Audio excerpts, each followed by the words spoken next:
production wise, like the camera work and the sound, and yet they just keep going. And like that's where Game of Thrones was incredible, or Deadwood. Well, sure. Well, you can invest in characters in a series. Obviously, you can fall in love with the character. You can learn to hate the character. You can. That's the thing with me. I love a good series. Well, like for me with like Walking Dead. I mean, Walking Dead was I couldn't stop. I couldn't take my eyes off of Walking Dead in the first few seasons. I would pause my recording to see how much time was left, so I wouldn't get disappointed that it was going to end. Right now, I'm finding myself want to know how much is left because you got characters on the show you don't care about anymore. I mean, you have your Daryls and you have your Carols and you have maybe your Negan even, but the show is so in flux with characters now that you're just like, who in the fuck are all these people? And when did that guy die? And like, I had to Google what happened to Maggie. She's gone. They did milk every. What happened to her? They milked every last episode out of that thing. I'm all, dude. This show.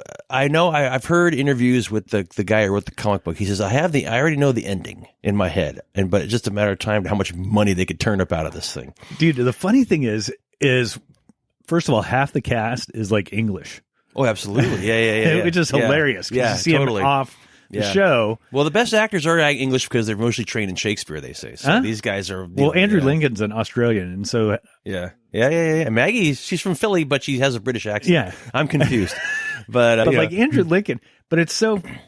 I mean, just people can get to be a little, I don't know, a little insufferable, or they can like think a little bit too much of themselves. And listening to Andrew Lincoln talk about playing Rick Grimes, yes, who's essentially a sheriff running from zombies, yes, yes, and talking about like his motivation to get into care, and it's like it's a bit much. Mm-hmm. It's a good show though. But you can't talk about Rick Grimes without going Coral. Okay, we got that out of the system. There, I love a good Coral. Oh God, yeah. I can't believe the hatred for that kid, man. They did not like that kid on the show. I like Coral. He was okay. I mean, he just he was another let's just say he was the half man from 2.5 Men that got to pubate right in front of us. You know who else was good was who was the guy that he and Carl met early on in the series, and then they brought him back later. With the staff. Yeah, his son was Dwayne. The black guy. Yeah. Oh, shoot. What was his name? Yeah, his name was... I remember the son's name, Dwayne. I would say Marvin or something. No, but... Oh, yeah. But the episode he did with the... he's also an English actor, by the way. Yeah, totally. Yes. The episode that... Or was it 1 or 2 episodes that he did with the big Polish guy? Those were awesome. Oh yeah, absolutely. Yeah. Of course, we can't remember that. We need to binge watch some Game of Walking Dead. Game of Dead. So yeah, we can with the White Walking Dead, so we can learn their names all over again. But yeah, definitely that show. Like I said, man, it was compelling, and now I'm just like, fuck. This is the last season I heard. Season 10. Well, once Rick Grimes hit the river, yeah, that gave me permission to just not watch it anymore. I know I couldn't. Yeah, I'm too committed now. I did read the comic book, and I love how they interweave in and out of the comic book because Daryl, probably the most popular character, he's not even in the comic book. So it was interesting how they conjured that guy out of the sky like that. And I think who was the wannabe Daryl, the blonde kid with the acid face? He was running around on Daryl's bike with Daryl's vest. Oh, that's right. Yeah, he's in. Yeah, he's in the comic book. Yeah, Sanctuary, or what do they call that? He was with the Saviors. He was Negan's right hand guy. Yeah, but like I said, Negan would have been better if it was Henry Rollins that played Negan. More of a square jawed, narcissistic. Negan talks too much like this out of the top of the back of his head. So Henry Rollins. God, Henry Rollins would have been a great Negan. He would have been Henry Rollins was great in Heat. Yeah, he was awesome in Heat. Heat. He was great in The Chase. Remember that movie with Charlie Sheen winning. Tiger Blood. How many points did you put on the board? How many points did you put on the board? The scoreboard? Did it feel like 1 million? I know. I'll tell you what, Charlie Sheen did a good job of like getting out of the limelight. You know what's funny? I haven't heard his name in 5 years. You want to know what's funny? What's funny about it? This is hilarious. Is that 10 years ago this week was the whole Tiger Blood, whatever. I think he did that was amazing. It was exactly 10 years this week because they aired a Saturday Night Live from 10 years ago, and they had Bill Hader doing we Charlie could just call Sheen. it what it was, though, a drug binge. Yes, yes. A public drug binge. Yes, the Tiger Blood. I heard Charlie Sheen go, I just kind of just closed my eyes and just imagine the drugs leaving my system. I was able to quit drugs if I closed my eyes. And you're like, bro, you've done so much cocaine. How the fuck do you close your eyes? Okay, let's talk about that. Okay. Oh my god. So yeah, for you just to close your eyes is a challenge, and that you deserve a 1-year chip just for that. So who knows? Who knows?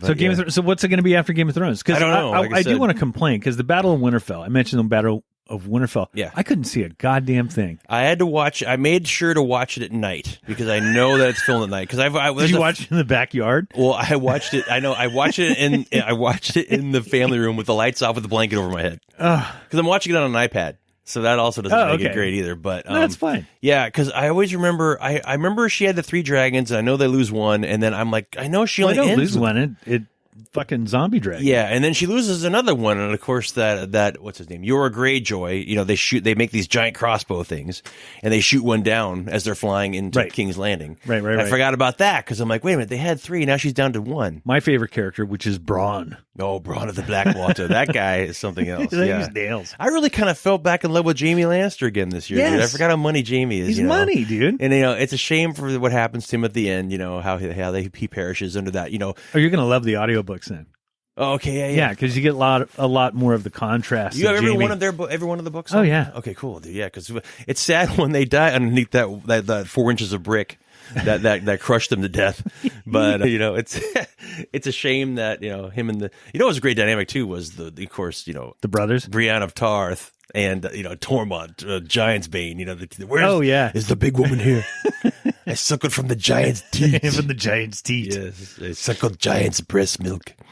So yeah, that was. There's just so much of that show that's just so good, and I don't know this George. I believe that the show was finished before didn't they pass the books? I think so. Yeah. So in other words, I think they forked kind of in different directions. Is he still writing books? Is it or is it all done like on paper? I don't know. I have no idea, bro. Dude, that guy looks like some guy that would walk out of like, I don't know, some towny bar. Like in Petaluma, it was the first edition. That you see in the daytime. Yeah. He looks like the kind of guy you see at a bar in the daytime. Like Anthony's. Like he'd come crawling out of Anthony's at like 2 a.m. with his little captain's hat. And his beard. Yeah. Who? Okay, ladies. All right, George R.R. Martin. You like Neil Diamond? I can't help it. Whenever I think of a guy like George R.R. Martin, Peter Jackson comes into my mind.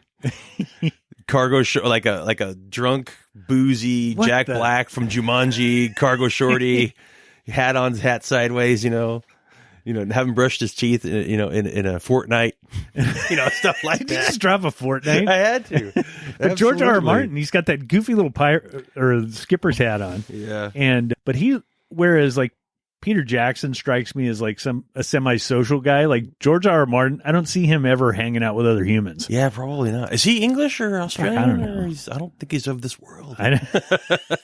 Is he Middle Earth? Oh wait, that's another series. Well, what's crazy is he just hit it. Is this his only work he's ever done? I haven't heard of anything. I know nothing. When was the first book published? Do you know that either? No idea. Yeah. No idea. Here we are. We're here to inform and entertain people. Yes. I don't know. Do you know? I don't know. And it sure launched Khal Drogo, his career. Oh my gosh. Yeah. Jason Although Momoa. Yeah.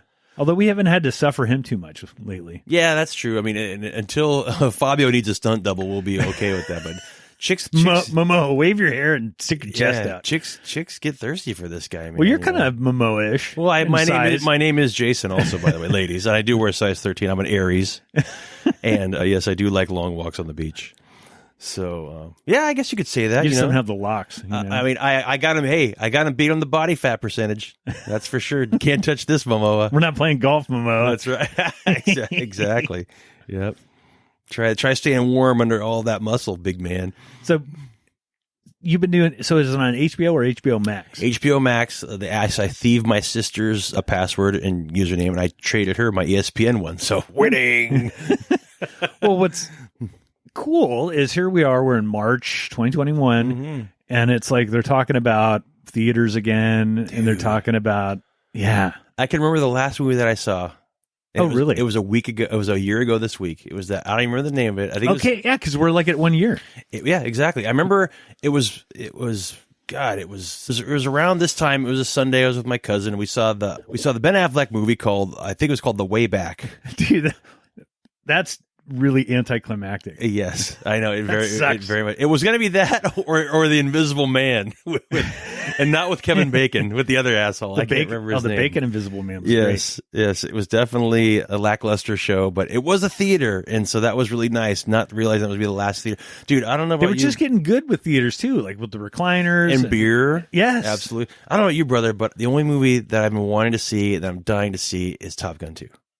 I mean, well, they've been in the can, dude, like everything. For like 2 years. They've been sitting on everything. They can keep it. I don't want to see anything else but Top Gun 2. You can't even pirate anything because they haven't released anything. They're holding on to all of it. Yeah, you know what I saw? I saw on YouTube was a trailer for I think it's a World War II film, The 800. Oh, I don't know what that is. What? Fill me in on that. It's a Chinese movie, and it's about, and you're kind of a World War II. Absolutely, I do love about the Japanese invasion of Shanghai. Huh. And how 800 people held off like 20,000 Japanese soldiers for 2 weeks or Sounds something. familiar. Is Gerard Butler in this one? No, and it's called The 800. Interesting. Yes. Oh, okay. So it's 300 times 2.5. Beautiful. Well, they don't know. But yeah, I'm all about that. No, it looks awesome. Cool. It's World War II. How dare you? I know. Well, what's yeah. Well, I think worldwide it was the largest grossing film of 2020. It wasn't even released in the U.S.? Released where? Well, that's the thing. I'm trying to think. How is it maybe that in large? Texas? Well, yeah, I know, right? You know, those Chinese war movies really go over big in Texas. That's it. Yes, absolutely. Yeah. Okay. Excuse me about that. There we go. I see you're back to 3 cats, full strength. We're at 4 because Magma is going to be 20 years old. 20 years old. We didn't expect her to live this long. Our last cat died in October 17, right after the wildfire here in town. 20. What's the 140 in cat years if you use the 7? Yes. Well, so, cats and dogs is the same thing. I believe so. I don't know. 140, 150, give or take. How long did? Because I'm more of a dog guy. But how long do cats live? Well, usually, typically, I want to say with health, I want to say about probably 17, 18. 2 of our cats died of.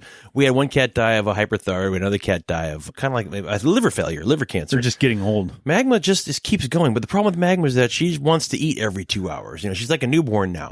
To every every 2 hours. So she's messing with you. Yeah. She's definitely, and she gets what she wants because we're stupid like that and we're suckers. And, I didn't buy her to just, we've had times where we're like, maybe we should just go take her for one more ride, but it's like, you can't do that, but take her for one more ride to the vet. Right. Yeah. Oh, the last ride. Yes, Dr. Katvorkian. The last ride. Yes, but, she's been a challenge, but, luckily at our house, we have a house built in the 50s, so we have a hallway door from the rest of the house. So when we're feeling like we don't need to hear her meow all night, we'll just take her out into the living room. Oh, wow. Here's some cat food, and then we'll just bolt back down the hallway and just shut that door. So she's into the western wing of the house the whole night. So, but at least we get to get a little bit of sleep. I would have done that with the children, too, if my wife would have let me, but she frowned upon that. So, dude, your son is freaking huge. Yeah, he's a big boy. Yeah, he's got to be 220 maybe. I mean, grown up. Yeah, he's a big boy. 6 foot. Jeez, Louise. Size 13 shoe. We share shoes. 14 years old. Just turned 14 on the 28th of February. What was he? You know what? That's a good story. I don't know if you feel like telling that story. Yeah. When he was born. When he was born, my wife, she was lucky enough to get preeclampsia. So going way back. This is 14 years. Yeah, this is February of 2007. 2007. Yeah. He had to be emergency C-section because of course the placenta starts to take all the blood platelets out of the body, and if that placenta remains in there, my wife could have a stroke. My son obviously would be in big trouble, so we had to have an emergency C-section. And there was like a week or two where they really tried to keep. Yeah, 8 days they kept her in the hospital. They said every day that your son stays inside of your wife, then that's 3 more days he won't be in the NICU. Right. So they were able to keep him in there for 8 days. NICU is what? That's the intensive care nursery. Newborn ICU? Yeah, for the newborns. Yeah, gotcha. Exactly. Yeah, and Memorial Hospital here in town has a wonderful NICU. Yay, Memorial. And it turns out that he was there for 36 days after he was born. He was 3 pounds, 3 ounces. And, of course, when you're born, you lose weight. He got down to 2 pounds, 10 ounces. 2 pounds, 10 ounces. So yeah, he was 16 inches long. How old was he? When he was born. How many weeks? He was 28 or 29 weeks. But at the time when he was born, the doctors didn't seem concerned because they're more worried. I think back then it was like 22 weeks or earlier they were really concerned. And it's all lung development, right? Exactly. That's why the last thing to develop in a newborn is the lungs. So basically they looked at us and said, do you guys have any questions? And we're like, geez, I mean, is our son going to survive? And they're like, oh, he's fine. He just needs to stay he's all there, but he needs that baby fat. He was like in a club box or something. Yeah, right? he was small. He was just in like no, but I mean the box, the incubator, the incubator, just a thing to keep him warm. He had a feeding tube in his nose, and he basically had to just get fat. It was kind of nice too because I was filling those. I had a route. My delivery route I was on was where the hospital was. I was able to visit my son at my lunch hour. 391, baby. Yeah, that's right, 391. But and my wife was able. She was of course off. She's a school teacher, and she was able to go to she was able to go take care of my son like from 8